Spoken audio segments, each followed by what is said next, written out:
Hi guys! Practice ako ngayon ng CJ shadow ng shooting.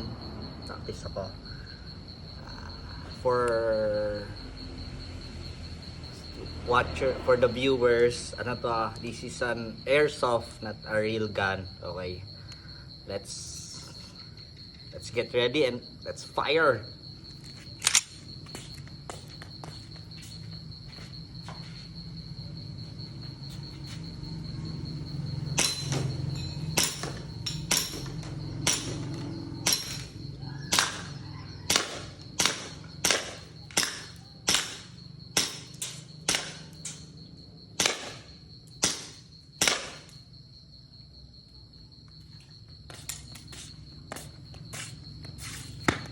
From the previous, mas madali yung sight ngayon kasi naka-optic na ako.